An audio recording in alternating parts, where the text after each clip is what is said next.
Hi, my name is Muhammad Osman, and I'll be reading Where the Wild Things Are. But before I read this, I researched about this book. So, Where the Wild Things Are was written by Maurice Sendak. Um, it was a popular fantasy picture book that was published in 1963 and has continued its popularity till this day. The book won the Caldecott Medal in 1964. So if you see this is the Caldecott Medal. So it received it in 1964 for Distinguished Picture Books of the Year, and was released as a feature film by American director and producer Spike Jones in October 2009. So yeah, if you haven't watched the movie, yeah, it came out in 2009. So all right, so I'm going to be reading Where the Wild Things Are. All right,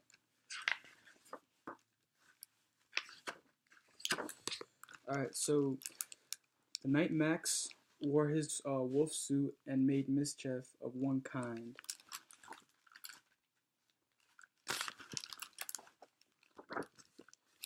and another. His mother called him Wild Thing, and Max said, "I'll eat you up." So he was sent to bed without eating anything.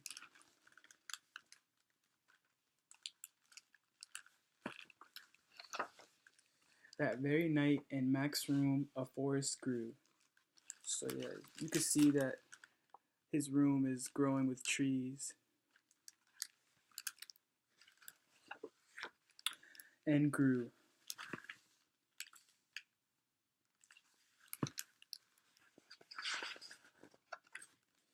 And grew until his ceiling hung with vines and the wall became the world all around.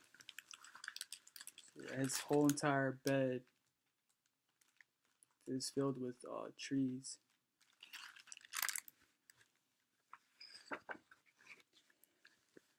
And an ocean tumbled by with a private boat for Max, and he sailed off through night and day.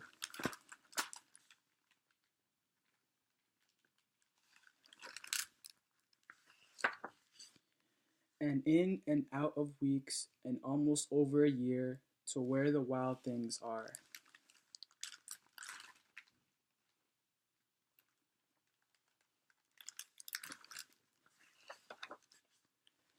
And when he came to the place where the wild things are, they roared their terrible roars, and gnashed their terrible teeth, and rolled their terrible eyes, and showed their terrible claws.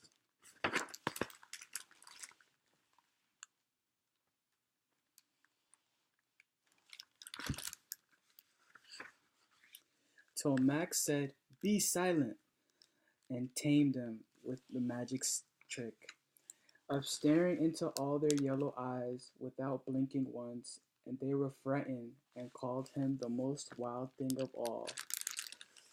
So yeah, the illustration, it shows you that all the big monsters are really scared of Max, so you can see them all frightened.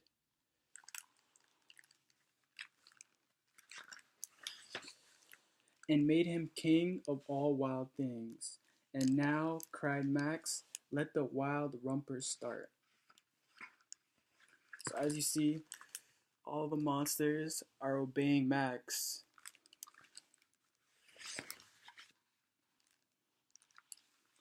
So yeah, here's a picture of Max and all the monsters.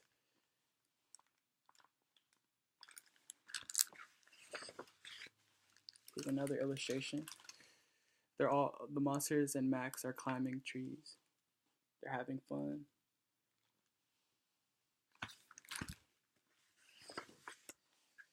Yeah, here's another illustration. So you can see the monsters. They're all having fun with Max.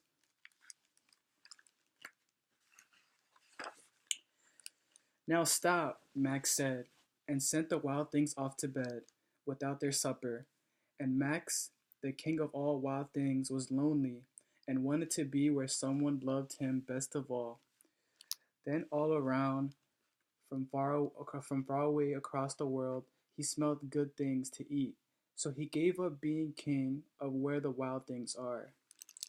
So you see, Mike is he's feeling lonely. He wants to be loved again.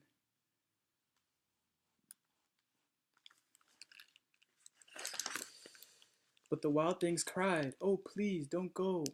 We'll eat you up. We love you so." And Max said no. The wild things roared their terrible roars and gnashed their terrible teeth and rolled their terrible eyes and showed their terrible claws. But Max stepped into his private boat and waved goodbye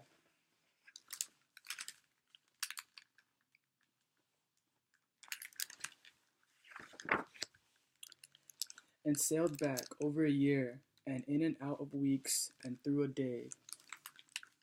So you see him in a boat trying to go back home and into the night of his very own room where he found his supper waiting for him.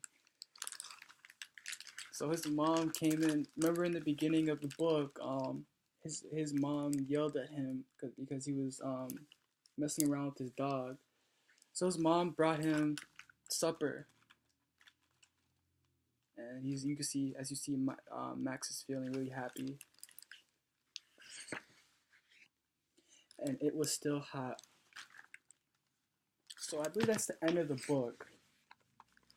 So theme that I came up with while reading this um came up with as people grow older, they tend to forget what it's like to be a kid. So uh, as you see in the pictures, they actually like explain what's actually happening, and I feel like that's good for the children because if the book was with lots of words, they'll kind of be confused, and I understand because when I was little, um, it was really hard for me. Like if there was not that many pictures in the book, I would lose track reading the book. But this book is a classic. I mean, my mom used to read this to me. I sometimes read this to my nephews, and they really love it. Like they always want me to read it at least once a day at nighttime. So this is a good bedtime story for children. Um, and yeah, I think that's it. I'm gonna put the works cited after I submit this. So see ya.